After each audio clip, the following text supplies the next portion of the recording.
Hi everyone, good evening and welcome to the virtual roundtable discussion series chapter 2, and this one is on e-publishing. Now before I tell you more about today's discussion, I want to take a minute to thank you all for the stupendous response we received for our first discussion, which was with the bloggers. I think that particular live video got more than 8k views and we received great comments from everyone that they really found it useful. So I'm thankful to all of you for the love, and I hope all the discussions that we have today, as well as henceforth, you find it useful and it helps you in your writing journey. Now, I'm really looking forward to today's discussion. And, I feel that sometimes more than the topic that we are discussing about, it's the people we are talking to who really make it special and memorable. And that's what is the case even, today, because all the four awesome women on my panel today are amazing. They are great writers and they're also wonderful human beings. So without wasting any more time, let me get them on board. Okay, so my first panelist today is, hi Aarti. So that's Aarti. So I'll just quickly give you all an introduction of Aarti. Aarti V. Ramanaka, writer girl, is a hybrid author of over 10 best-selling novels, whose novel, The Worst Daughter Ever, has been picked up for adaptation for the screen. That's huge. Congratulations on that, Aarti. She's an ex-business journalist and now is a full-time writer, columnist, and public speaker. Aarti's most notable works include the standalone novels Kingdom Come, More Than You Want, as well as the Royals of Stelangod. I hope I got the pronunciation right, I'm not sure, and Geeks of Caltech series. You can correct me later on that, and the best-selling romance novella anthology, Something Old, Something New. So welcome to the discussion, Aarti.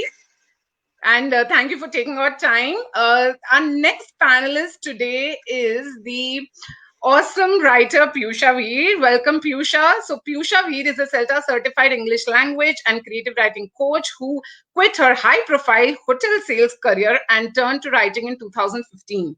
Her writings on various platforms like Sheroes, LBB Delhi, The Romania, Momspresso, and Women's Web have won her many accolades and appreciation. She has authored 2 books, Just Another Day, which is a collection of thriller short stories, and Dashavatar, Stories of Lord Vishnu, both published by Readomania Publishing. Thank you, Piyusha, and welcome. Thank you so much. Okay, so now we go to our next panelist. Our next panelist is, okay. Yeah. So our next panelist is Sudha Nair.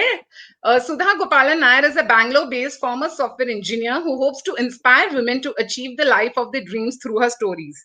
She has authored 9 self-published books and several short stories. She writes family drama, romance, and women's fiction set in contemporary India with characters ranging from teenagers to adults in their 20s, 30s to grandparents.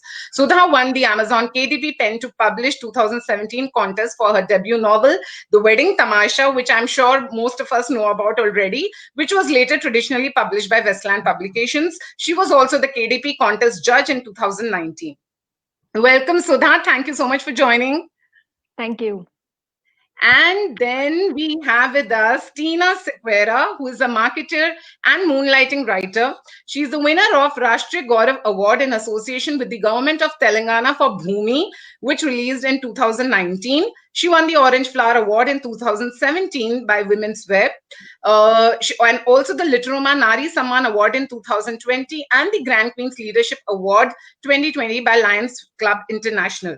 She has published over 20 short stories and poems in anthologies and international literary journals. She's also the founder of Write Away, a creative writing workshop.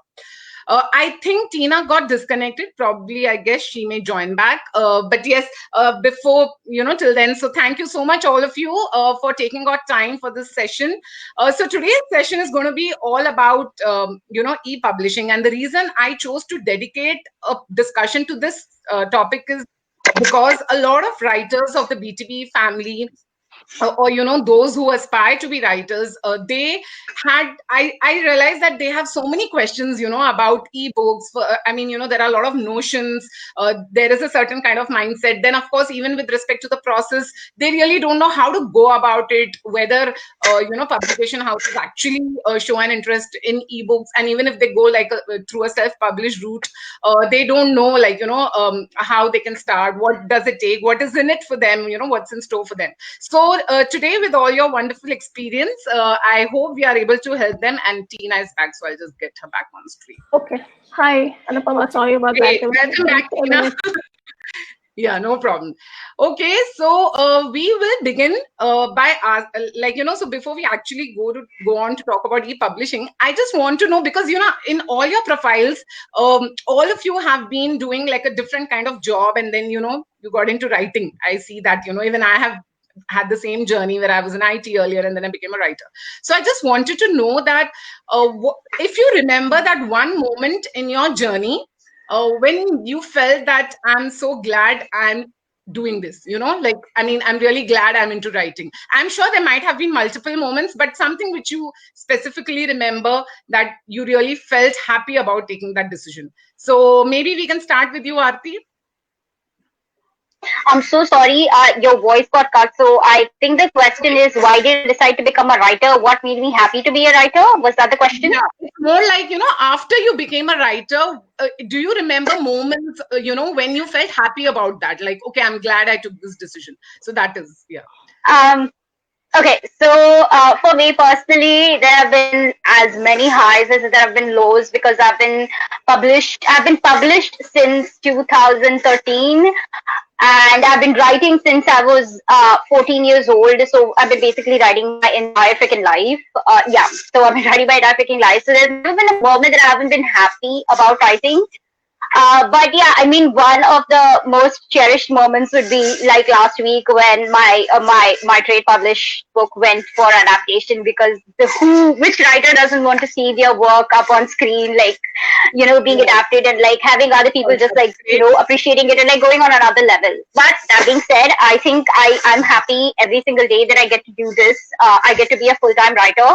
I've been working towards this my entire adult life. So I think my happiest moment would be the day that I press published on my indie publishing romance, which is Still Not Over You, the first Geeks of Catholic book. It was Jan 8th. And yeah, I mean, that was like this moment where I'm like, okay, babe, you don't have anything else. This is it. Let's do this. And it made me really happy. It terrifies me even now. I don't know of any writer who's not terrified of it, but yeah, happy moment. Yeah, it's right up there with the. Oh, great. Pretty much.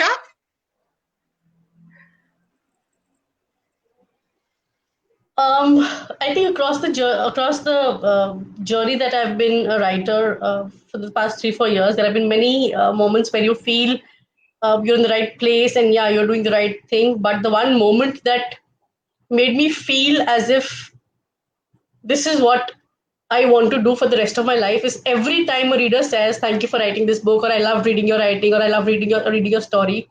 But the one defining moment was when I was featured on Beyond the Box page as the featured author of the month, and that is when you think, "Oh wow, okay, so you're worthy of that honor by Anupama Dalmia and by Beyond the Box." So that was the one moment for me. You are for sure, and I'm glad that made you feel special. You totally deserve it. Yes, Tina.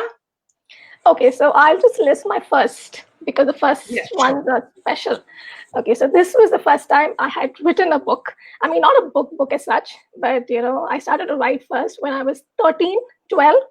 And I would have this book where I would I would draw and write what happens in the day, pen, doodle. And that book was a kind of a place where I could just be. I could just let out my pent-up angst, my teen angst, and my creativity as well. And I would pen a few verses or stanzas and stuff. And there were few people who had read that book, and they would come up to me. And I mean, one guy came up to me and said, "How can a kid have such wise thoughts?" I think that was the first time. Wow. That was the first time I felt happy being accepted as a writer. So that's my first. Yeah. Amazing. And I must tell you, Tina, and even Aarti, that even I started writing at the age of 13. I think there's something about that age. So that was when I wrote my first poem. Actually, I was down with chicken pox and I had nothing else to do. And it just, I started writing, and and that what started. But yeah, it's really nice to know about that, Tina. I'm sure that must have been special. What about you, Sudha? You guys started writing at 13. I think for me, it was like a midlife crisis that I started writing because I just didn't know what to do with my life. And I had given up software. I was doing some technical sort of writing and I was so unhappy and I wanted to do something more creative. So when writing came along and I just did it for the sake of, I mean, I just wanted to try it. So I just did it and I enjoyed the process so much when the story came together. And I was like, I think I've found something. I've actually tapped into something that I really love. So I guess I started really late, but I love what I do. Lovely. That's beautiful, actually. I think Hey, age before beauty, man. Age before beauty, always. true. Okay. Okay, that's great. Yeah, it was really nice to know about, these moments from your life. Now I want you all to tell me, how did your first ebook happen? Like, which was that first ebook? And also, why did you, I mean, if it was something you chose or it just happened to be an ebook, so how did that happen exactly? And was there a specific reason you chose it to be an ebook, or like it was just something that happened? So yeah, whatever is the story behind your first ebook is what I want to know. So maybe this time we can start with Piyusha. Okay. For me, it was definitely, it just happened. So it was, I don't remember the timelines exactly, but it was December, I think 2016 or 2017. And I had been stuck on going back to my romance novel and reworking on that, and that wasn't working out for whatever reasons. And I decided to take on this challenge of writing one story a day and just kind of publishing it on online library of short story collections, which is readomania.com. And I decided I'm going to write a day and see how it goes. And so 1st January, I don't come up with anything. So it's okay, it happens. I'm going to try again tomorrow, and I'm going to write 2 stories tomorrow, one for 1st and one for 2nd. 2nd January, I don't write anything. So 3rd January, now I have a backlog of 3 stories, and I am officially in panic mode because nothing is working out. I reach out to a group of friends, writer friends, and they start suggesting all these prompts which we know: music, word prompts, phrases, quotes. Nothing is working. Pictures, nothing is working. So I officially lose it. 4th January, I forced myself to write at least one short story, not caring about how it's going to turn out, whether it's good, bad, ugly. I don't care. I'm just going to write. And I was happy with the outcome. 5th January, I write a story and send it across to readomania.com, and the editor calls me back and says, I just wouldn't stop writing. So I was thinking of writing 500 words short story, and it 500 words went over, 750 words, 1,000 words. It's not ending. I couldn't see the end, and I didn't want to force the end also. After a point, I got tired of writing, and I was like, I'm just going to make it into 2 parts and send off one part and write the second part tomorrow. And first part I wrote, and my editor calls me back and says, "This is amazing. I can't wait to read the second part." So the next day when I sent her the second part, she's like, "Start thinking about Readomania Shorts." And I know what Readomania Shorts was. It was the online imprint for ebooks for Readomania. And the first author who had been published with that was Archana Sarath, who I think is the flash fiction queen. Yes, so she's fabulous. She's absolutely fabulous. So when my editor told me start thinking about Readomania Shorts, I was like, hey, you've got mad, you lost it. This is not happening. I cannot be Archana's level, and I've not reached there yet. But she wasn't one to give up. She called up the founder of Readomania, Mr. Dipankar Mukherjee, and he read the story. And the same day he called me up and he said, Piyusha, is this Indrani? Is this Indrani that you're talking about? No, Rima. Rima, okay. So then Dipankar calls up and says, start thinking about Readomania Shorts. And this time I couldn't say hey, obviously, because I have to be a little more respectful about the founder of Readomania and a publisher saying something like that. True, so exactly. I was like, okay, I will give it a thought. And that's how the story came about. That's how that's great. Started ideating more on the theme of the book and the collection, the number of stories you want, etc. So that's how it came about. Okay, wonderful. That's wonderful. Great. What about you, Tina? I think Tina's book Bhumi is something which I have actually seen, grow. Like, वो कहते हैं ना मेरे सामने बड़ा हुआ. So I have really Absolutely. known the journey of the book so well, and I feel so proud of how much that like she has achieved with that book. Of course, the award, but also the reception. So yeah, Tina, can you please tell our viewers how Thank you so Bhumi much. happened? Okay, so Yeah. this is kind of weird. It's funny, but it's also a nice story. So I had taken part in this Muse of the Month contest. So I had written about 4 tales. 2 of them had got shortlisted, and 2 of them didn't make the cut, and none of them had won. So I had 4 tales with me, and then a few months after that, we had this blog chatter A to Z campaign. Right. So you could pick whatever theme you wanted to. And I thought, since I had these 4 tales, I might as well work on the same theme. And I wrote about 20 plus short stories more. And that's how the book was born, frankly. And the rest is you'll know the story from there. Yeah, So true. that's how the book was born, yeah.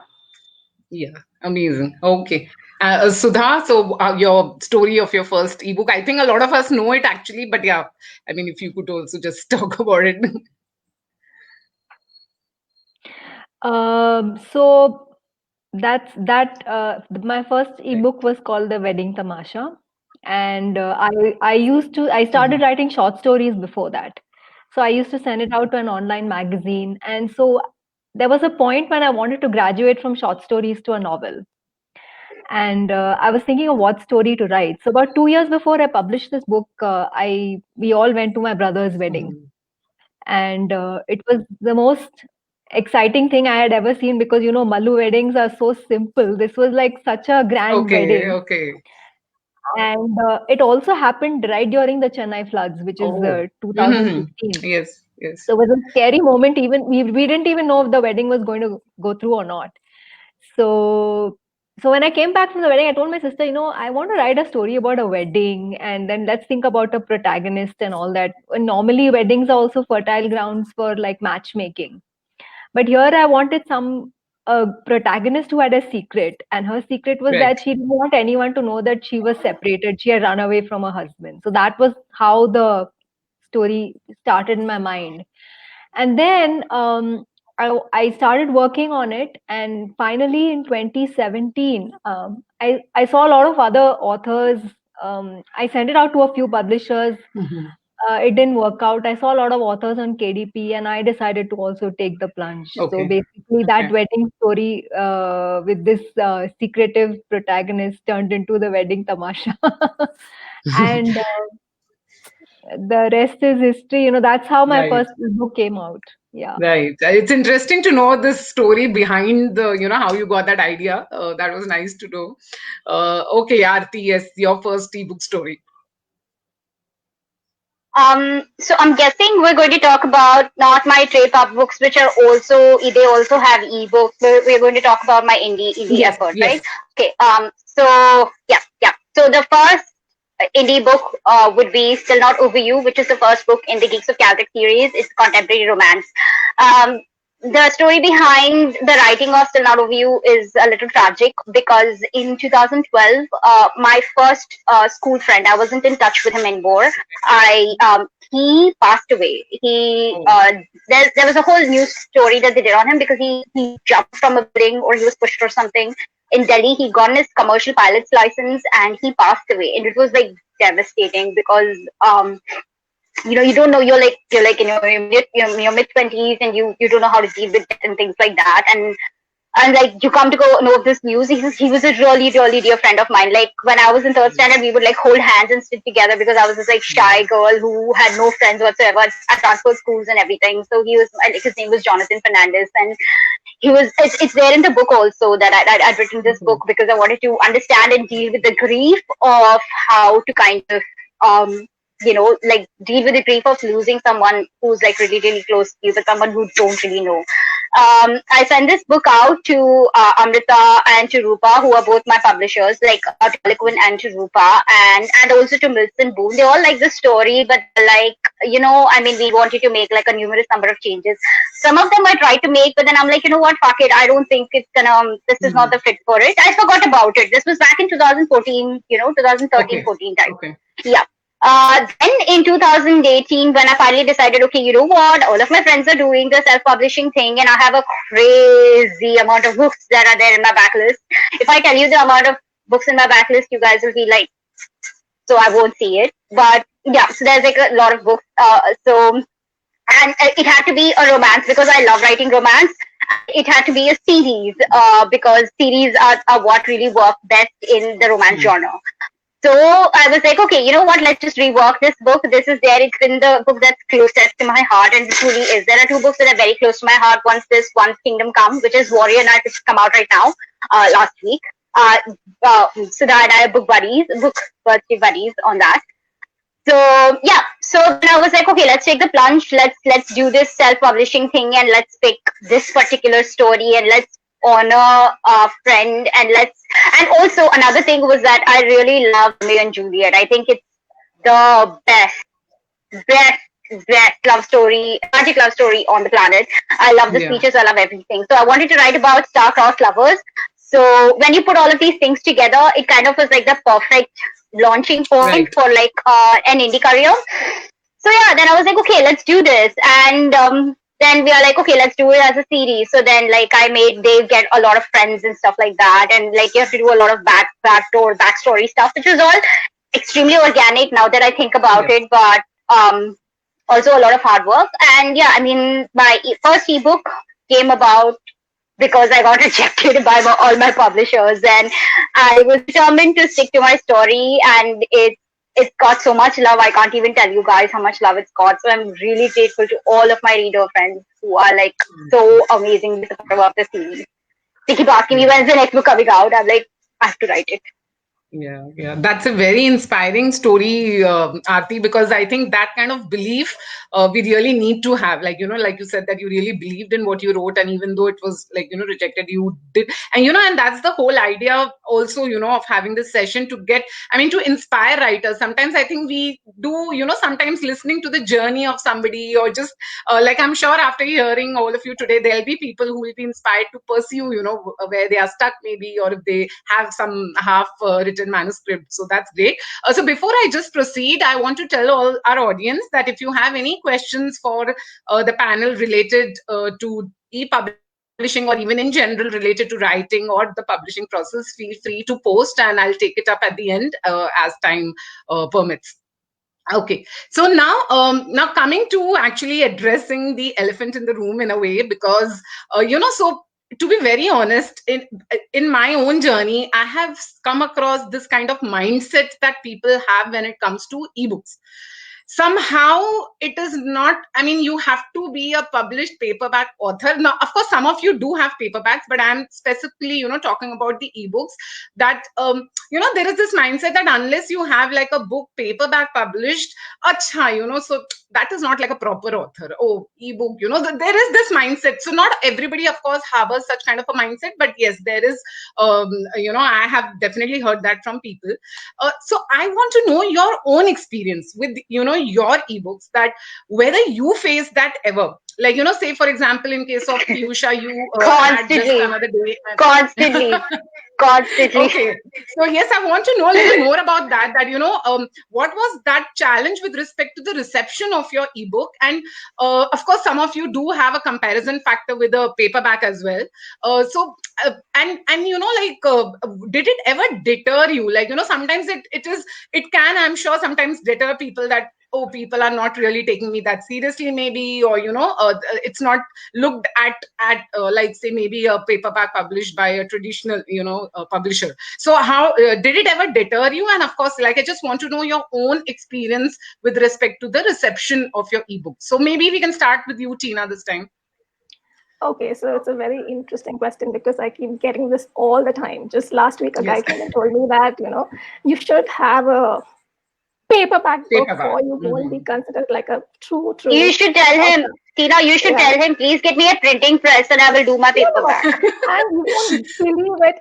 I've got so many people pinging me saying that we will print the book for you. I mean, one guy brought his quote as low as $1,000. So it was that cheap. Really? So Who is that? I think we all would want to know. $1,000 for how many copies? Dude, I want that guy's number. I know, that's what I'm like. What I'm trying to say is, it's not a big deal. It's not a big deal to have a paperback nowadays. I mean, it depends on your budget, whether it's $1,000 or 2 lakhs, you can get your book printed in paperback. But the thing is that with Bhumi, that was not my aim. And for somebody like me, I think it's very, very important to believe in your mettle as a writer. Yes. I mean, it doesn't matter what people say, it's what you believe in. And if you believe you are a good writer, you are the good writer. So awards and being part of lists and all are good. It's motivating. But at the end of the day, you shouldn't judge your mettle as a writer just because you have this book or that kind of a book. No. I mean, that is not the mark of a good writer at all. And let's say a traditionally published author and a self-published one. You take out all the jazz, all the team from them. Both the writers will be the same. A self-published writer doesn't have a team. I mean, they don't have that fancy team to spruce their book up, And a traditionally published author has that privilege. So I think it's a very unfair comparison to say that this author is not good because he or she is not traditionally published. I think it's a very unfair comparison. So yeah, that's my take on it. Yeah. So we have one of the audience saying, Preeti Manaktala says, very well said, Tina. So yeah, we are getting audience comments. I'll be just sharing as and when we get something interesting. So yeah, that I think you made a valid point there, Tina. And so Sudha, I guess in your case, of course, you were the winner of the contest. So I am assuming that, of course, the reception to the book might have been wonderful. But did you also face, this kind of mentality from anybody that, okay, whatever it is, still, the paperback happened, that you are not like this proper author, as they say. I don't know whatever that means, but that's what I hear, that, you're not like a proper author. So yeah, did you face that? Actually, this never even struck me, to be honest.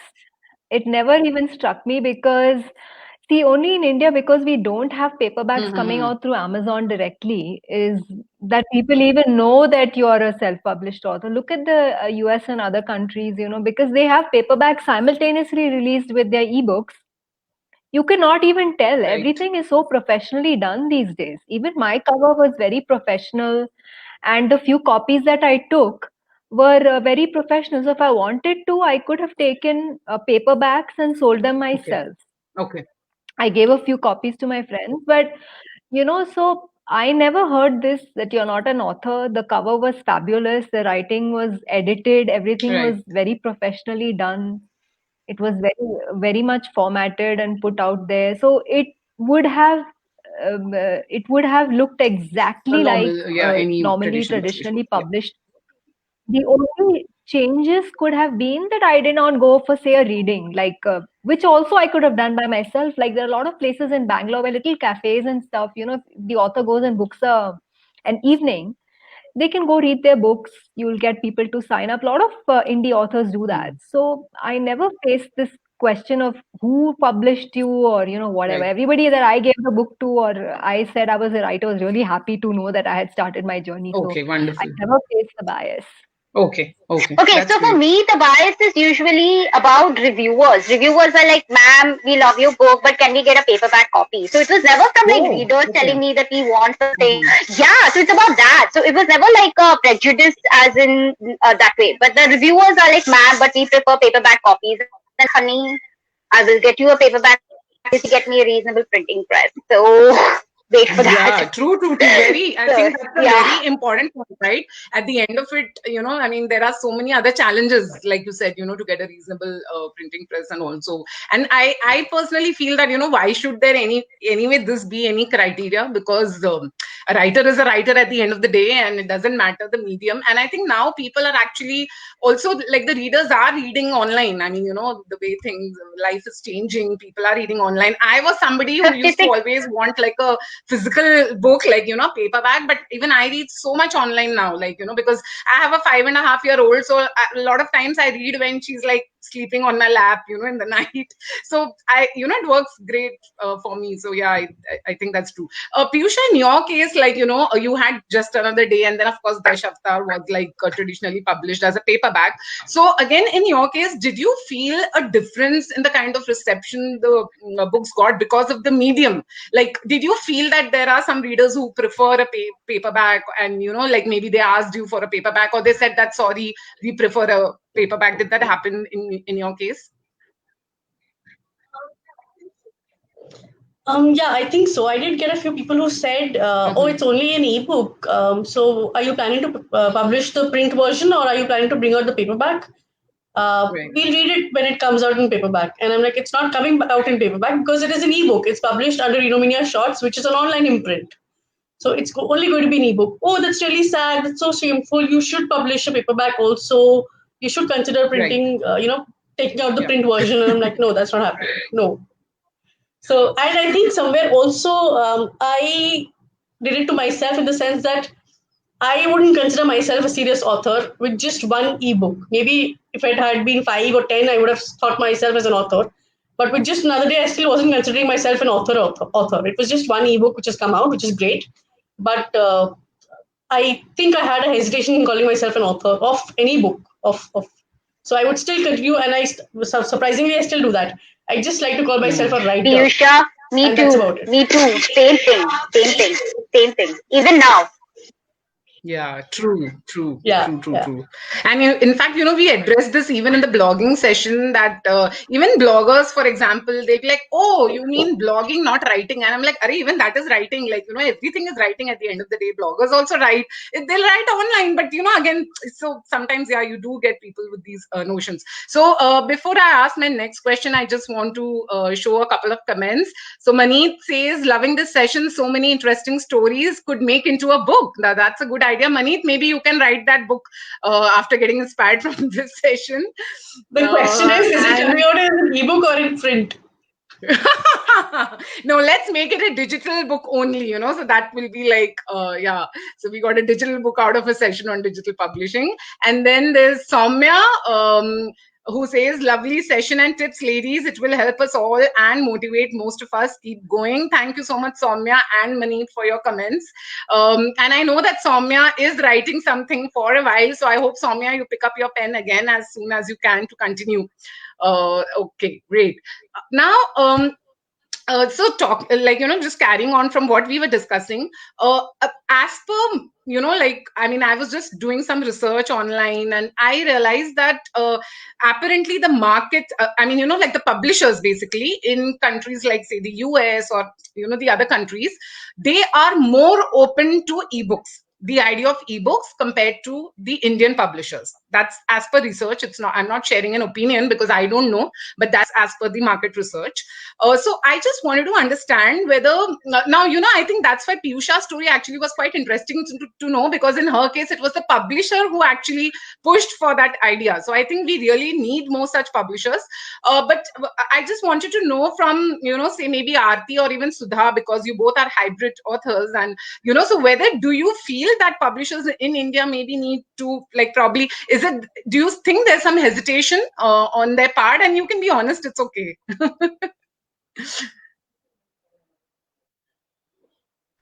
Actually, I'll let Sudha take this because Westland is part of Amazon, so she can go first. I'll go next. Okay. So yeah, Sudha, what do you think? Like, as per your experience, do you also feel that there is some kind of hesitation in the publishers? And if there is, then do you think that the reading, and I think ultimately it's all about the reading habits in a country, so the more readers will be receptive to it, I think even the publishers will realize. So yeah, what has your experience been like on that front? You mean like picking up the book that I have as ebooks, or maybe getting me anything, just with the idea? Because so what I was reading in that article is that in general, the publishers in India, they are not yet comfortable with doing ebooks. They still but feel that Anupama, if I may interrupt you, this is the case in the US also. When it comes to trade publishers, the system is the same everywhere. Based on what I read. Yeah, okay. But it's the same in the US also. Like specifically, and I'm talking about young adult right now because that's a huge. It's like the worldwide best-selling market apart from romance. They're not comfortable with ebooks because ebooks, matlab, they don't get creative control. The creative control goes to like an Amazon or a book or a Nook or a whatever. The creative control does not rest with the publisher themselves. When it comes to a physical copy, this is just my understanding of how publishing really works. When it comes to the physical copy, everything from the printing, the typesetting to the eventual supplying and everything, the middlemen are all owned by the publisher themselves, so they have tie-ups with them. So the margin is a little bit more wahan pe. And also specifically in a country like India, which is currently now going to become the largest reading audience in the world, like 1.3 billion may say 18 to 35-year-olds are going to be about 67% if I'm not wrong. The numbers could be a little bit here and there because I've not been a journalist for like 3 years. So, but the point is that because of all of this, and because tech has basically pervaded so much, ebooks are basically picking up a lot. And the research that you're looking at also includes a lot of indie stuff. Indie stuff is not really exactly reported the way that they say even in the US. So yeah, I mean, that's the reason why publishers are a little wary because they want to control. Like it's like Apple, okay? So they want end-to-end control, and that really doesn't happen when it comes to ebooks, and that's the reason. It's the same reason why I think a lot of us choose to publish ebooks or like we publish online. It's because we have that end-to-end control. We get to control the covers, we get to control the pricing, we get to control how much royalties we get, we get to control where we go and we talk to our readers and stuff. And I mean, at least for me, that's like a really important and key reason why I choose to do this. And also because I write like a crazy amount, man. Like traditional publishing will not allow me to publish 10 books a year from one publishing house. It's not possible because they have other readers, other authors they have to cater to. That's a very valid point you've made that, if you're writing more, you get limited, right? Like, of course, the publication houses will not take that up. Okay. And would you like to add something to that, Sudha? Like anything based on your experience? I think, if the publisher is taking your book, they will take ebook rights, your paperback rights, audio rights, and all of those rights. So basically, any channel that they're using is going to give them revenue. So I don't see why they shouldn't take ebooks. Okay. Or, they have now, once you give them your ebook rights and your paperback and everything, they have creative control over everything. So you just write and then they design the cover, they will do the paperback formatting and everything. So I think more for them. I mean, why would they not take ebooks? It's an additional source of income for them. Yes, true. Piyusha, now, a book like I have read Just Another Day, and of course, it's a collection of 3 short stories. And so, do you feel that a book like Just Another Day, I mean, do you think ebooks give a certain kind of flexibility with what you're trying to explore and experiment? Because maybe, because I'm not sure, maybe a paperback of a book like Just Another Day, how, because, again, when it comes to the length, I don't know if there is a criteria with respect to the length of the book when a publisher has to publish a print copy. But, I just feel that that's what I feel, that somewhere ebooks do give some kind of flexibility in the kind of stories maybe you want to publish or you want to explore. You don't need to worry too much about the length and things like that. So do you feel that ebook was actually a better bet for a book like Just Another Day?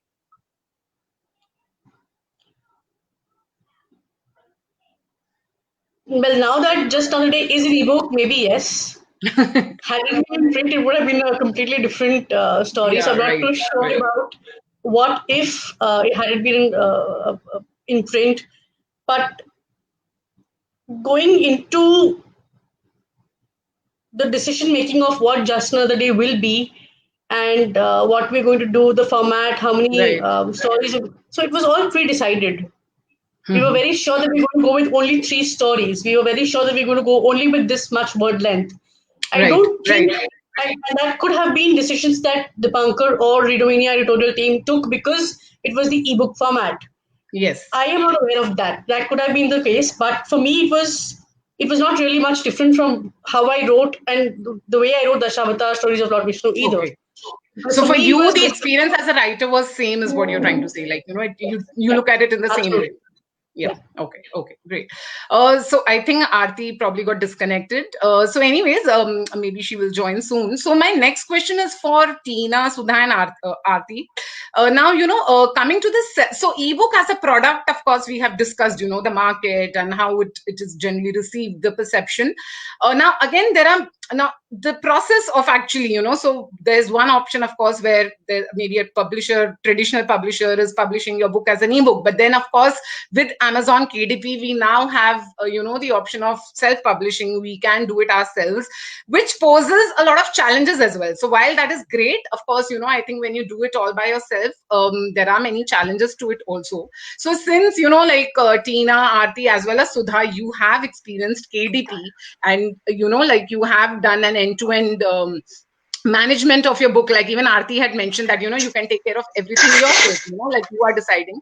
So I just want to understand from the three of you that what benefits are there with respect to self-publishing, like maybe say using KDP or any other, like I think nowadays online there are even more couple of ways you can go about it.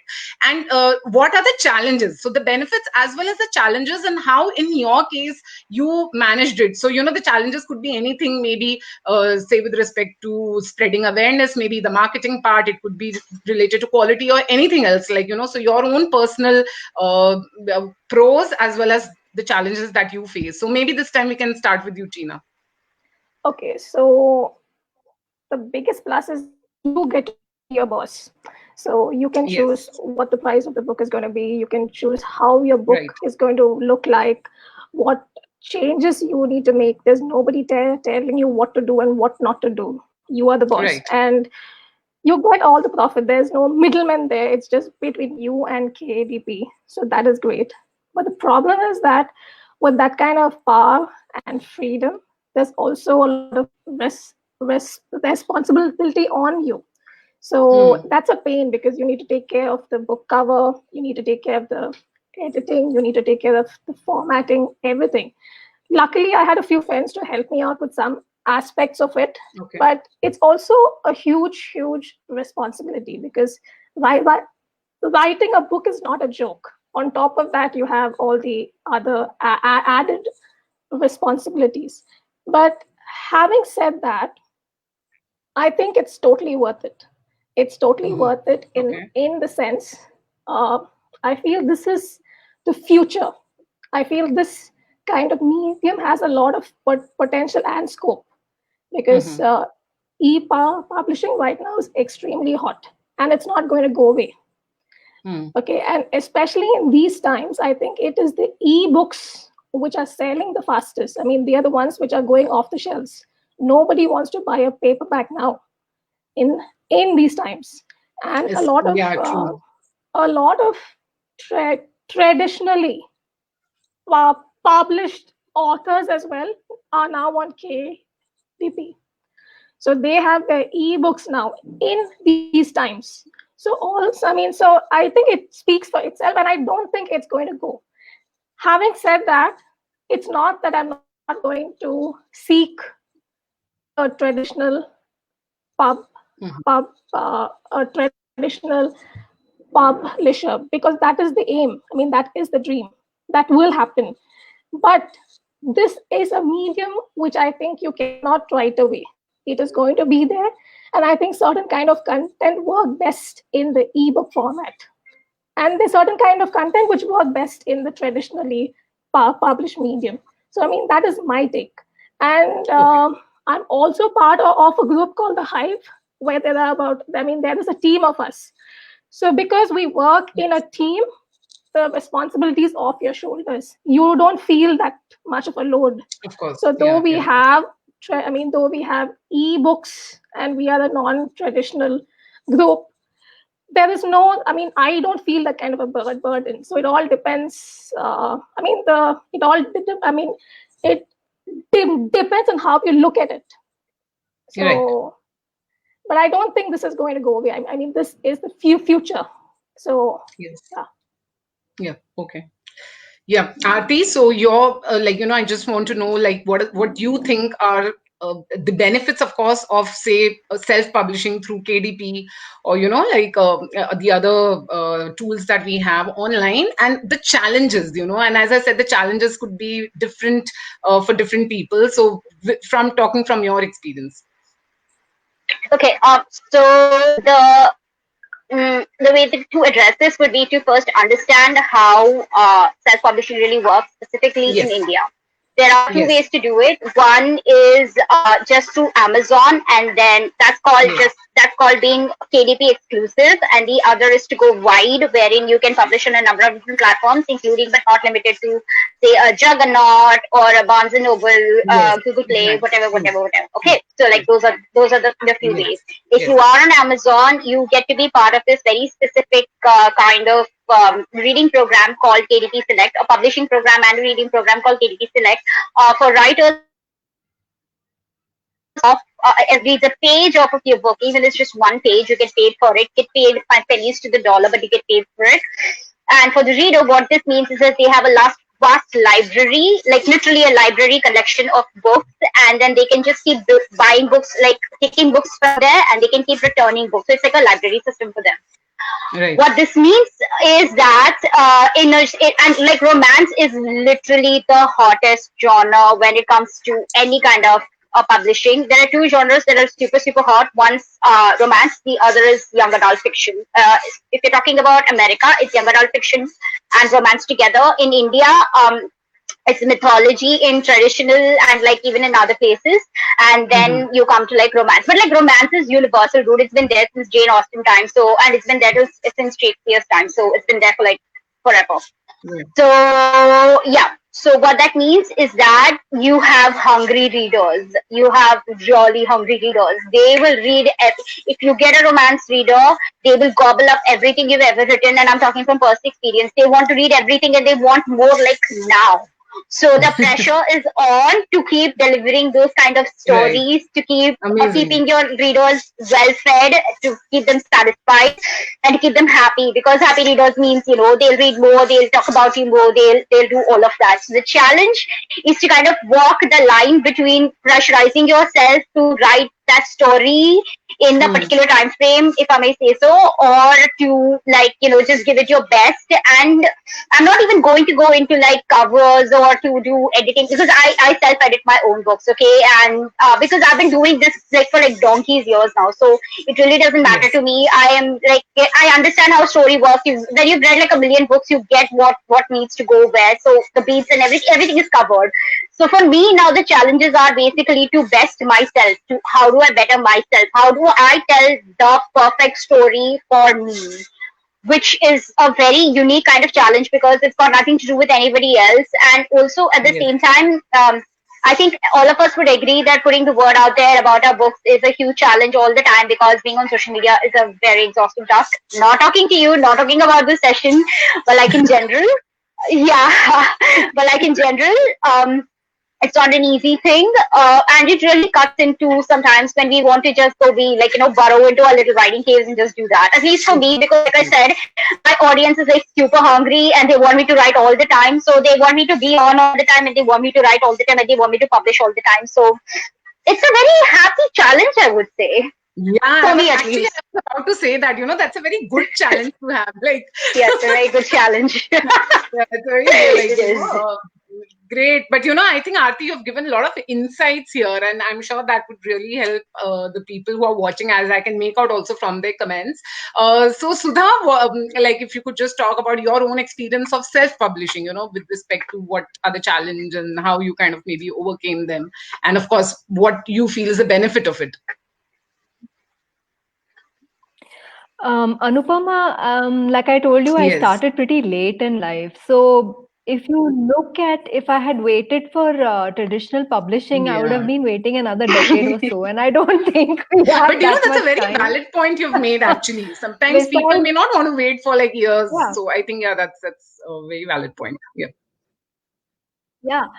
And also every time you get rejected, the confidence hits another low, know. So the more it, and the more you hesitate, and the more you wonder whether your work is worth it, the more you're going to go down and down into the depths of True. despair and wonder if you'll ever get published in life. And I'm telling you, KDP is such an amazing platform because it gives you complete freedom to publish what you want, when you want. So the main benefits are basically frequency, which is like Aarti said, if you have like 50 to 60 books sitting in your hard drive, you can get them out, right? Saving them there and maybe losing them one day forever or never ever seeing the light of day. So that's a great thing with KDP. The other thing is, the form. Like I think Piyusha had the short form and long form, and I have a few short reads which are just 30 pages to 40, 60 pages. So obviously your traditional publisher is not going to pay book. Yes. So if you want to write shorter reads, shorter forms of story, Yeah, they hate you shorts. can put it They up. hate shorts. They like straight up hate it. Yeah, and the advantage of shorts is that it gives the reader a taste of your writing. So suppose they want to just try out your short work and see if they like true. it. True.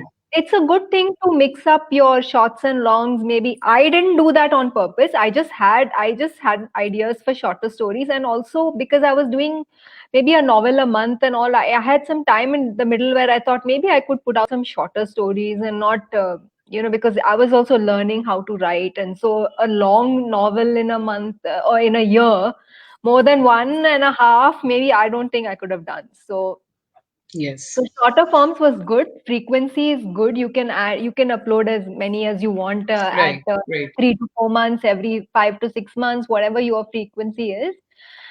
The cons, like Tina said, I think everything is your decision, right? So from the cover to everything, so you put on these multiple hats. You're a writer and a creative Yes. person once, and suddenly you become this business owner, and you have to like You have to contact market. people, Yeah. market, True. True. and all of that. And for an introvert like me, who finds it tough to get in touch with people, I think this has taught me a lot, seriously, because I have opened up to conversations with people. I have made so many friends, and my team is so great now. I mean, I have learned along the way, so it's a good learning process, and you don't feel like you've done nothing in your life, like you're waiting for the traditional publisher to get back to you, and you don't even know how long that's going to take. So I think Right. there's definitely more pros than cons, 100% more. Yes. True. So Piyusha, would you like again say, suppose there's somebody who approaches you for an ebook, so would you be open to an ebook again in the future? And as Tina said that this is here to stay, so what is your take? Like, is this digital publishing and digital books basically, are they here to stay with respect to the future? Like, what is your thinking about it? And as a writer, would you be open to it as well in the future? So for me, it's not about ebook or the book in print. It's more about writing stories and writing. And I firmly believe that my reader will find me. So I believe Right. that there's an adage which says your reader will find you, my reader will find me. I don't really bother about whether it's an ebook or it's in print. About the future of ebooks, of course, they're here to stay. They're not going anywhere. But they're also not going to take over the print book as we had anticipated. So it's still, I think that's in comparison to the physical paperback or in comparison to the print book, it's still a low percentage, as I have heard in a few podcasts by industry experts and publishers. Yes, even I read about it in some of the articles, where I was reading about the market here. So that's true, actually, that the percentage is still quite Surprisingly, we were expecting the lockdown to be a huge boost to ebook market, but it wasn't so. And people I've actually interacted with readers who said, no, I prefer to wait for Amazon to start delivering again, and then I'll order the Dashavatara. And they've done that. So, and I've been really surprised because otherwise they're quite happy picking up ebooks in general. So surprisingly, but yeah, it's great whether it's an ebook or in print. As long as we're all reading, I think we should all be happy about that. But I don't think, I agree with Tina. Ebooks are not going away anywhere anytime soon, but they're also not taking over the physical print market. Okay, great. You want to add anything to that, Aarti, Tina, and Sudha, or you think that pretty much sums up about the future of the digital publishing market? actually, I'd like to make a point, and I'd like to say Yes. this, that audiobooks are basically going to be the future. It's not going to be ebooks or print books. People are really just going to be, it's going to be audible, it's going to be audiobooks. So that's definitely the next frontier for anybody who's looking to get into this, like, seriously. Especially because, like, see, what happens is, the way things work is that whatever happens in the US is more or less replicated here in India a few years later. But and like, it gets bastardized into its own version, and things happen in its own way here, because this is India and it's like a melting cultural pot in a way that is unique and wonderful and kind of amazing, to be honest. But yeah, I mean, I think print books, ebooks, yeah, sure, why not? Devices are there to stay, but it's audiobooks that are the future. It's definitely audiobooks that are the future. I would agree with that, because I do see that a lot of people are now. At the rate at which technology is progressing, I won't be surprised if there are telepathic books in the future.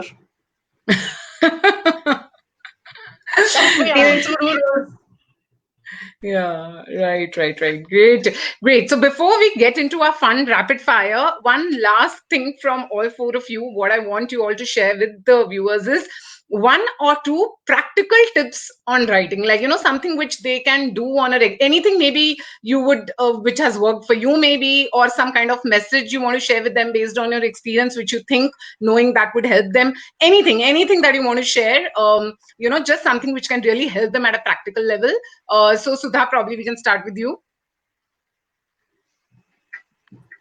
So it could be about, like I said, the publishing process, writing process, anything. Yeah.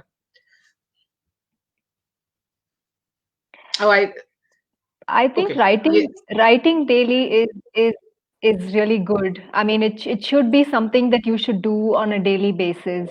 Okay. Also, I think that there is, writing is a mental game. And there's also a book by James Scott Bell that's called Mental Game of Writing, which is an amazing book. And he is like my hero when it comes to the writing world, because he's such a prolific author and he's written so many books. So I think and what happens with practice is, the more you write, the better you get at it. Initially, when you start writing, you might not even be able to form a proper sentence, but then you realize how to get over all your fears and all that perfectionism and all of those things. So the more you work at it, the better. It's just like an athlete or anybody else. Correct. So practice and regularity, I think both of them are quite important. Yes, that's a very valid point. Piyusha, tips and suggestions? So I would suggest that one who's wanting to publish and wanting to be an author, the one tip that I have found has worked for me is not to rush into publishing. I think that's a great point that you've mentioned, and it's I think it's really very important for all of us as writers to realize that we don't need to rush towards anything. Yeah, that's right. Also, having said that, I agree with Sudha. It doesn't mean that you have to wait all your life or wait for 10 years or even 5 years. But just work on polishing whatever you've written to the point of it being where you feel and where others also agree with you, that it's ready to go out into the market. So I think just be patient and work on improving your writing skills and then publish. Right. Yeah. So basically quality, again, I think what you're saying there, quality is really important. Yes, Tina?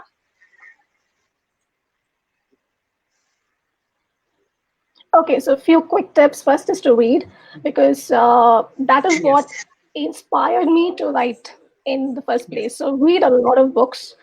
The next thing is, make time to write. Don't find time, make time to write each day. The third thing is to have a thick skin, because there will be people who will trash your book, who will tear it down, who won't even care about it, and that's fine. And there will be people who will come to you with flaws in your book, and that's fine too. So just have a thick skin. Very important point. Yeah.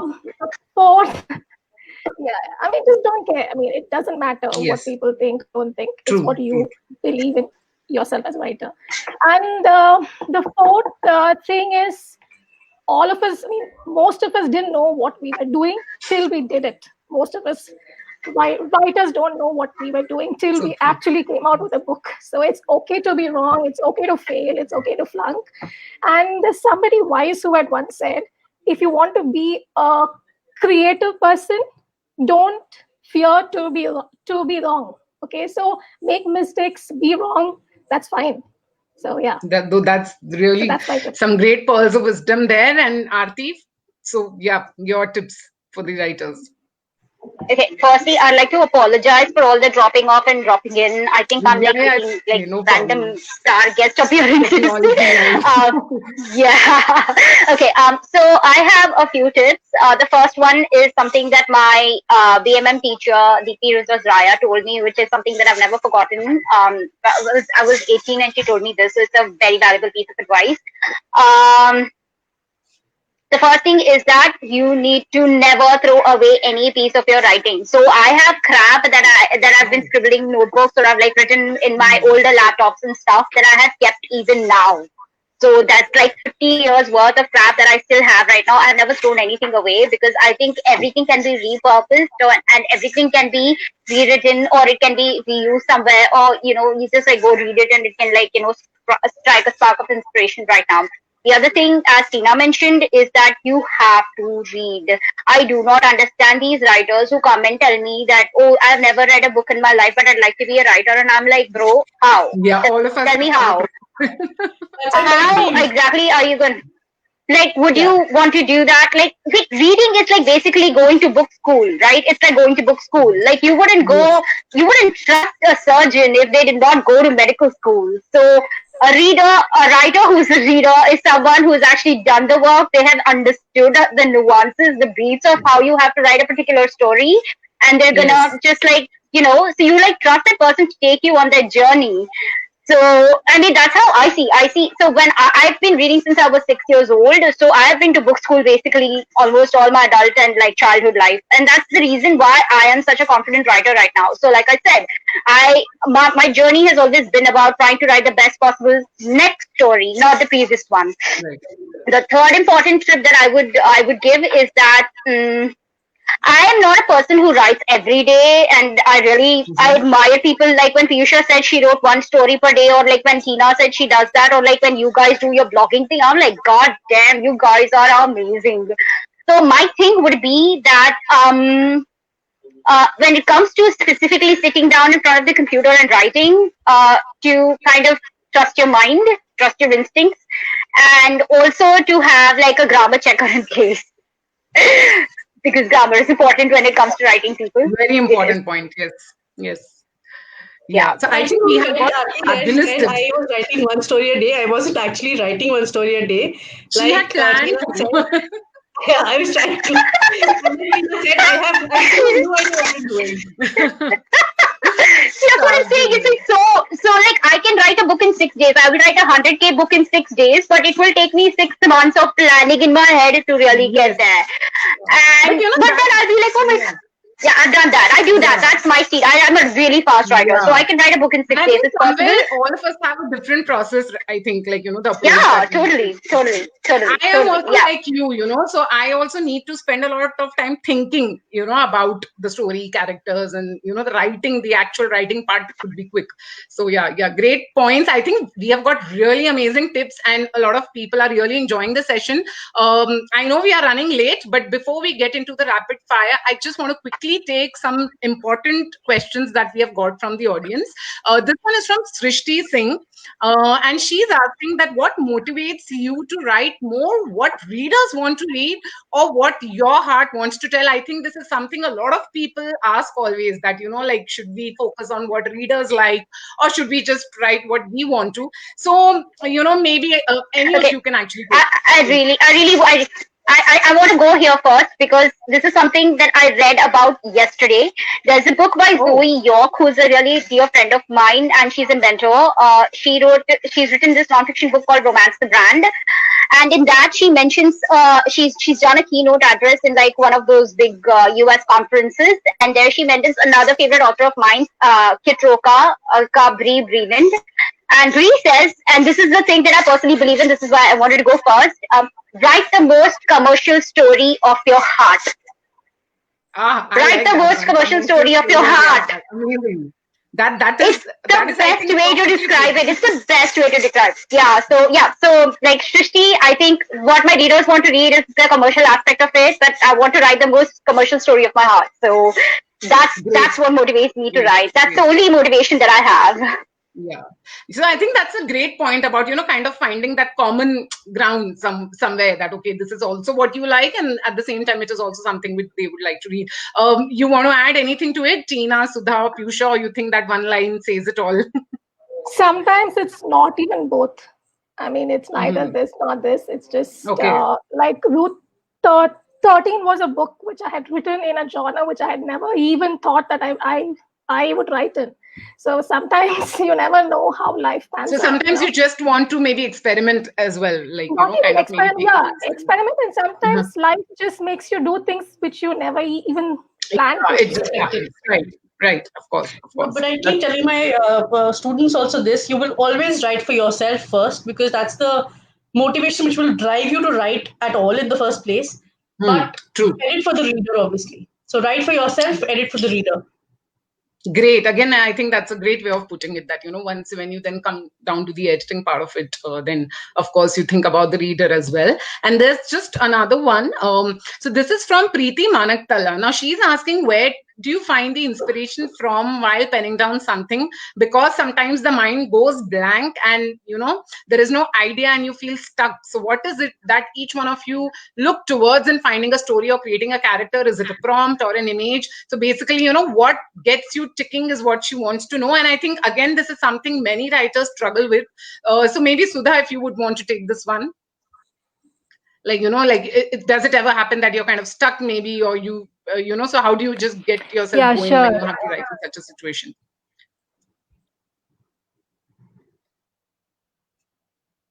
I think, okay, I think she's either I've seen yeah, now it's fine.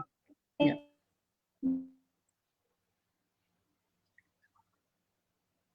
Sudha, I think there is some issue in your network. So my stories usually come from two places. Either I've seen some. Can you hear me now? Yes, now it's fine. Yep.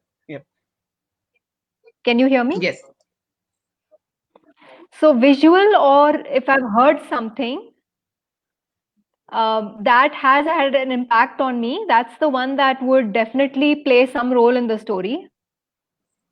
And the second most important thing is the feeling that it generates. Like, either I have felt bad about something, or I have, said that I've heard something. So those are the places which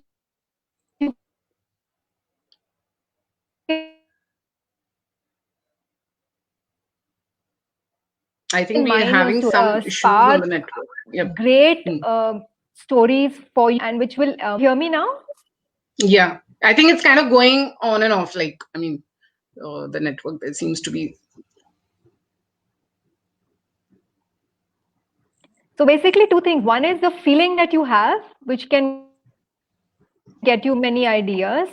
The second is what you see or hear from somebody, which generates a certain feeling. These are the places you can mine story ideas, basically. Correct. Yes. And if your mind goes blank, you can do a lot of brainstorming. Like, what if this were to happen? If that were to happen? So that's how you get more and more ideas if your mind goes blank, because your mind is going blank because either you've gone on a wrong path where you don't know what goes on, what will happen ahead of your most important story. Drawn yourself into a corner, or put yourself into a corner where you can't push ahead and write the rest of the story. So basically, these are some tricks and tips you can use to. Yes, true. Any other suggestions from Piyusha, Tina, or Aarti on this? I think inspiration is all around you. Like right now, at this moment, you look around, you can find 5 stories just waiting to be told. So it's just that you need to open your eyes and your heart. Right. And maybe be more perceptive. Exactly. So there's inspiration all around us. It's just that block in our mind that stops us from seeing things the way it is. Tina, it's not in our mind, dude. Writer's block there is controversy around that. Few people say it doesn't exist. It's just a myth. The block is just a myth. And I'd like to believe that. I think it's more to do with self-esteem rather than a writer's block. That's interesting perspective. Yep. So I also, what I had done when I had a writer's block is I wrote about the writer's block. Like I wrote a poem on the writer's block, and that just got me, the words flowing. And that poem was so well received because I think many related to it. So I think that is also one suggestion I give people, that just write about the block itself. If you're not able to write anything else, just write about the block. Inspired by the block. Yeah. Great. Yeah. So I think we'll now do the quick rapid fire. Yeah. Sorry, Piyusha, you're saying something? I used to think that I don't have writer's block until the first 3 days of January 2018 happened, and the one which you spoke about during those 3 days. But then I think the main thing is just to show up. Even if you're not able to write every day, even if you're not able to write for certain reasons, just show up, stare at a blank page if you need to. Just that makes me feel like shit if I stare at a blank page. Just keep typing that. Even that is good enough. But just show up every day. True. No, Aarti was saying that it makes her feel staring at a blank page. Oh my God, I feel like shit. I can't do it. I can't stare at a blank page. I would never stare at a blank page. Yeah. In my case, so sometimes you need to take a break and just let it be. Just go for a walk. Just let it be. True. Great. So I hope that answers your query, Preeti. And yes, so now what I'm going to do is I'm going to ask you all 4 questions for which you have to give me quick and rapid answers. And I will do so under condition that there is a hamper at the end of all this. There is no hamper, but you get immense love from me. So, I mean, that's the filmy response I can give right now. But yes, So so what I'm going to do is each time I'll start with somebody else, so that way everybody gets a chance to be the first person to answer that question. So the first question is, a book written by another author which you read and you felt that, damn, how I wish I would have written this book. So maybe this one I'll start with you, Piyusha. When you were asking the question, in my mind, I was dreading, please don't ask me this, because there are so many books you feel like that for. Okay, so the one which you can remember, maybe just at the top of your mind, whatever comes. I think I would have loved to write stories like that, but I don't have it in me. Meera Saraf's Boundaries of Sanity. I loved the book and the way it was written. Okay, that's a great recommendation. It's there on my Kindle. It's downloaded, and I had begun reading it, and it's really well written. Yes, Sudha, in your case, any book which you read by another author which you thought that I wish I would have written it? I read this. It was a fabulous plot. 2 writers who have writer's block, and they decide to exchange their genres and write in each other's genres. It was such an amazing plot. I wish I had thought of this also. This is called Beach Read by Emily Henry. I just read it and it was so beautiful. And I thought, wow, that was a great idea. Nice. So we're getting good recommendations also now. Yes, Aarti? Okay, the only 3 books in my entire life that I have felt writer's envy over, because the thing that you're talking about is called writer's envy. It's when you want to be that person who came up with that idea. Book number 1 would be The Sign of 7 trilogy by Nora Roberts. So I'm a pakka romance writer, so you're only going to get romance recommendations here.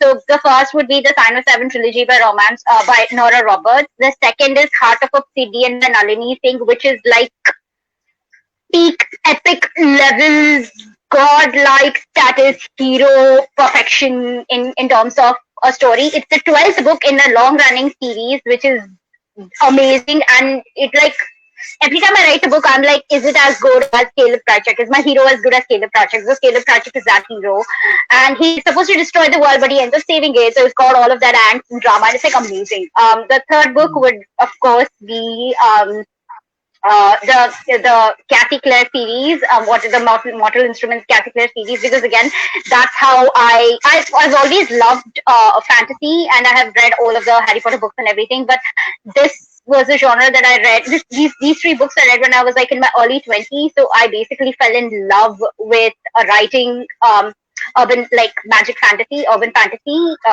young adult urban fantasy, and I hope to write one myself. Like, I hope to publish mine. I'm already in the process of writing my trilogy, but I hope to publish it, and I hope that happens. So fingers crossed. So again, writers and me, Kathy Claire. So yeah. Okay, awesome, great.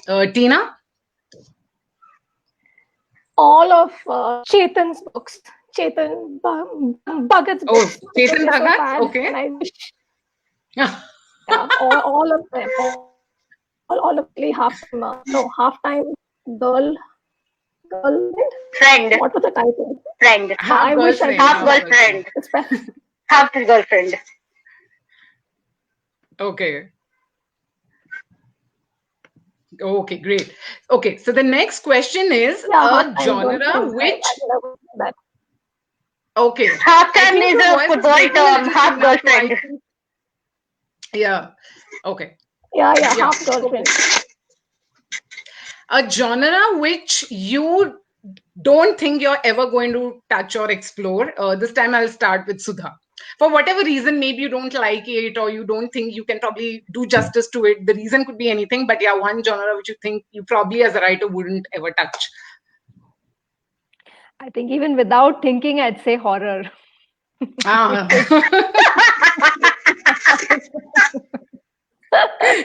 I guess we'll be having quite a few common answers here on this one. Okay. Yes. Okay. What about you, Aarti? I think I'm now in that Zen place where I'm like, never say never to anything. But one of the things that I might never ever write is a self-help book. Because I think yes. is because I don't think I could be like a guru thing on that front.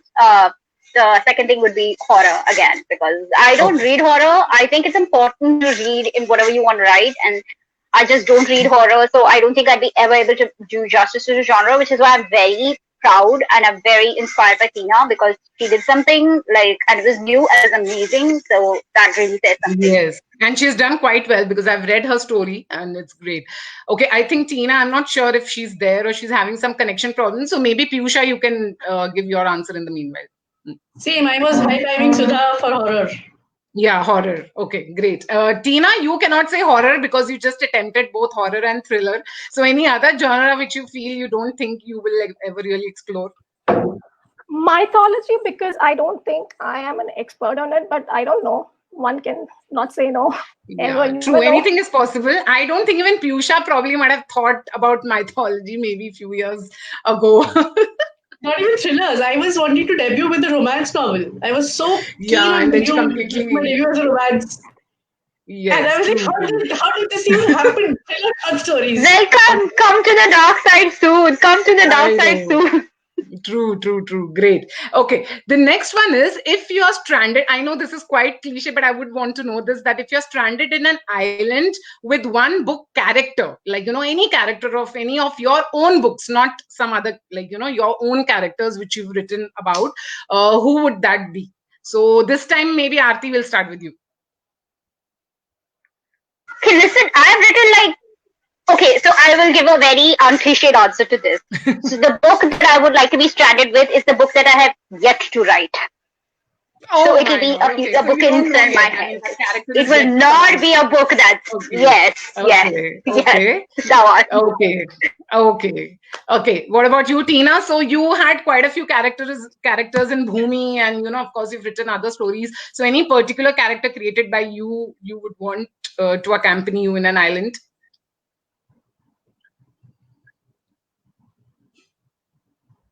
You would want me to be stranded with them on an island? Yes. Which character you have created? Something from your stories, a character from your own stories you would like to be stranded with in an island. Yep. Okay, so maybe Satan himself. I mean, Ruth 13. The Route 13. Oh my God! I thought you will be choosing some character from Bhumi, but you've chosen. So Tina is getting very adventurous there. Okay, great. What about you, Piyusha? I don't think Tina and I should be stranded on an island together because I have written about my last book, obviously, the main character in the last book, Lord Vishnu. Because obviously, if it's Lord Vishnu, That's a good one. That's a good one. Yes. Yeah, it would be quite a combination there. Yeah. Okay. Yes. Great. And what about you, Sudha? I was actually stuck for choices, but I think my latest book, Love Unstuck, the hero is a music director and a musician and a singer. So I would definitely want to go on the island with him because he can entertain Sounds me. very like an I love that plug. Sudha, I love that plug. That was an amazing plug. That was a brilliant plug. That was a brilliant plug. See, that's how you do marketing, people. Music is my first love, so definitely him. Irfan, Great, yes. great. Okay, so the last question before we end this session for the rapid fire is what this I had asked even during the blogging session, that what is that one thing you need to write apart from a system and of course, typing. I mean, apart from the actual thing where you write, what is that one thing? It could be tangible or intangible, but something you need, when you're writing for it to be a effective experience. So this time we'll start with you, Tina. So what is that one thing you need apart from, like I said, internet system and all that? Like, what is that one thing, tangible or intangible, that you need to write? I just need some quietness. So when things are absolutely quiet is the time when I can think. That's my happiest place. So I usually think best at night when all are gone to sleep. There's nobody to disturb me. So I think the night when there's no noise, just quietness. Yeah, that works for me too, night time. Yes. Piyusha, what about you? I think a love for the language. So that feeling inside. Yeah. Okay. Yep. That love. Not just the feeling inside, the desire to write words which make sense, which express, which put across the message or the story you want to tell. Basically, the love for language. The love and passion, yes, for the language. Yeah. Great. Sudha, what about you? I like to look at the clock because I'm always looking at that ticking clock and going, oh my God, my time is up, because I give myself a certain amount of time to write every morning. And if that time is up and I haven't written anything, I can get really mad. So that ticking clock always motivates me to, hurry up, come on, you can't be sitting and doing other things, you got to write. So that's a very interesting, I don't think I've ever heard this before from anyone. So that's a very interesting thing to hear. And yes, Aarti, what about you? Okay, so the things that I absolutely need are badass playlists. I cannot write without music in my ears. And I need pretty fingernails because I'm like constantly looking at my fingers. So I want like nice nail paint, and like there are these themes in my head. Yeah, I can't do without music. Like I need the perfect, until I get the perfect song in my head, I literally can't write a word. It's become such a thing with me that I'm like trying to break myself off the habit, but it's really not gonna happen. So I'm like trying to explore these like different kinds of music right now. And I think it all comes back to the fact that I write very visually. So you need like pleasant visuals, and you need like your brain to go into that theta state, like your trance-like state. Right. And for that to happen, like Tina said, you need quiet. And for me, the quiet comes when I'm listening to music. And then I'm like, the words just come, the scene just comes in, and I just writing. So, yeah. Wonderful. Music, I love that point about fingernails also. Yeah, the fingernails point was quite. I call it war paint. I call it war paint, actually. I call it like going to war, man. So yeah. All right. So with this, we come to the end, and we have a wonderful comment from a viewer which actually sums up the whole thing. This was such an informative and entertaining session with all the prolific and amazing writers like you all. Thank you to each one of you for your deep insights. Anupama, you've been such a sensitive and organized moderator to this session. Well, I hope so. Love the way you managed and took it forward. So thank you for hosting this. Thank you so much, ladies. I think I have also got so many insights from you all. It has been a wonderful experience. I thoroughly enjoyed, and I hope you enjoyed too. So thank you for taking out time for this. Thank you. Thank you so much for having us. Yeah, it was a pleasure, and thank you to the viewers. It was such a fun time. Yeah, and we've been getting a lot of comments, so maybe later, whenever you all get time, you can actually go through the comments that we have been getting. So, okay, bye everyone. Before we meet next month again for another roundtable discussion, So bye and bye, everybody. Bye.